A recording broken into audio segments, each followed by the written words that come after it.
Գալիս է հաջորդ թեզը, որը նույնպես բավականին լուրջ հարված է հասցնում ոչ բանակցային գործընթացին։ Ուրեմն պետք է գտնել այնպիսի լուծում,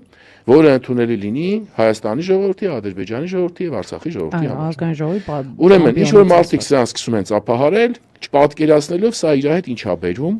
եւ ինչ կարգի է սա ակտիվացնում Ադրբեջանին, մոտիվացնում Ադրբեջանին եւ փոխում Ադրբեջանի դիրքերը բանակցային սեղանին։ Ֆիքսենք որ ցածր դիրքերը շատ ցածր դիրքերը բարձրացնում։ Ուրեմն սա էլ բանաձևային ֆիքսենք, սա ինչ նվեր էր Ադրբեջանի, որի պատկերացնելի լինի։ Նայեք,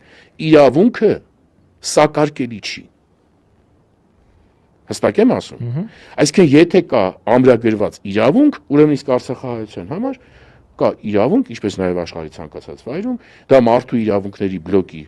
մասը որպես այդպեսին հավաքական իրավունքը, այդ թվում իր ճակատագիրը որոշելու է անելու, այն անելու, որ հետո բոլոր փաստաթղթավորումներով գալիս է հասնում է ինքնորոշման իրավունք ասվածին։